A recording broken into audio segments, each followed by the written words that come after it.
लेकिन असर पढ़ते हुए मैं मुस्कुरा, दिल में सोच रहा था कि फैजी साहब तो 3:30 बजे आकर बैठ गए होंगे।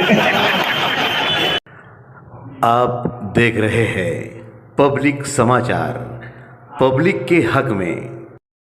मुझसे पहले आ गए, लेकिन वो दावतनामे पर लिखा था कि असर के बाद आना है। अब किसी की असर अगर लेट हो तो वो बेचारा क्या कर सकता है।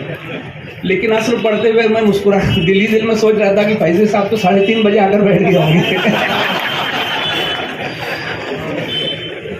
दोस्तों, इससे पहले कि मैं अपनी बात करूं, मैं डॉक्टर जावेद, जो डॉक्टर फैयाज के वालिद साहब हैं, उनको मुबारकबाद देना चाहता हूं, क्योंकि डॉक्टर जावेद से मेरे ताल्लुकात बरसों से हैं। जब से मैं मालेगांव आया हूं, मैं डॉक्टर जावेद को देख रहा हूं, और यकीन जानिए कि जैसा 30 साल पहले देख रहा था अभी भी वैसे ही नजर आते हैं माशाअल्लाह। अगर कोई डॉक्टर जावेद को जानता होगा तो यकीनन मेरी बात से इत्तेफाक करेगा कि डॉक्टर जावेद जैसे 30 साल पहले नजर आते थे, आज भी वैसे ही नजर आते हैं।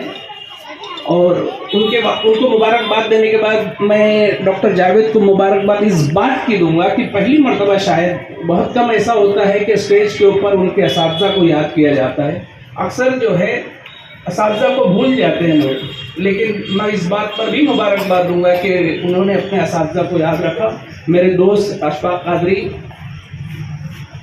अबे खड़े हो ना, अरे मेरे क्लास में, ये इन लोगों की मेहनत है। आप लोग यकीन नहीं करेंगे कि एक वक्त था जब मालेगांव से गिने चुने लोग मेडिकल में जाते थे, लेकिन जब से अशफाक कादरी जैसे टीचर्स हैं और बादशाह सर हैं, ये लोग जो है मालेगांव के अंदर टीचिंग करने लगे, तो हमारे बच्चों के मेडिकल में जाने की तादाद बहुत बढ़ गई है माशाअल्लाह। और दूसरी बात ये कहना चाहूँगा कि मालेगांव शहर के अंदर एक वक्त था कि हमको छोटी छोटी बातों के लिए, डॉक्टर साहब ने जैसा कि बोला कि मालेगांव में उतनी सहूलतें नहीं थी, तो हम लोगों को बैरून शहर जाना पड़ता था। मालेगांव के लिए आप यकीन करिए कि अपेंडिक्स के ऑपरेशन के लिए भी धुलिया जाते थे। मालेगांव में अपेंडिक्स का ऑपरेशन भी नहीं होता था। और फिर धीरे धीरे सहूलतें बढ़ने लगी, लेकिन फिर एक वक्त ऐसा आया कि मालेगांव में फैसिलिटीज़ हो गई, लेकिन वो सारी फैसिलिटीज़ जो है पुल के उस पार हुआ करती थी। लेकिन अल्हम्दुलिल्लाह अभी कुछ दिनों से पुल के इस पार भी जितने हॉस्पिटल्स हो गए हैं मालेगांव, यानी काबिल मुबारकबाद है कि यानी इतनी सारी फैसिलिटीज़ शहर के इस तरफ भी हो गई है। और जैसा कि डॉक्टर फैजी ने कहा कि शुरू में प्राइवेट हॉस्पिटल में अपने नाम पर, अपने नाम के ऊपर मरीज़ को एडमिट करना और उसको ट्रीट करना बहुत मुश्किल होता था। मुझे भी ये मुश्किल आई थी, लेकिन जब भी मुझे कोई मुश्किल ऑपरेशन आता था तो मैं गली में निकल के फैजी साहब का नूर हॉस्पिटल देख लेता था। मुझे इत्मीनान हो जाता था कि नहीं, गली के अंदर एक शेर है, कभी मौका आएगा तो मुझे बचा लेगा वो।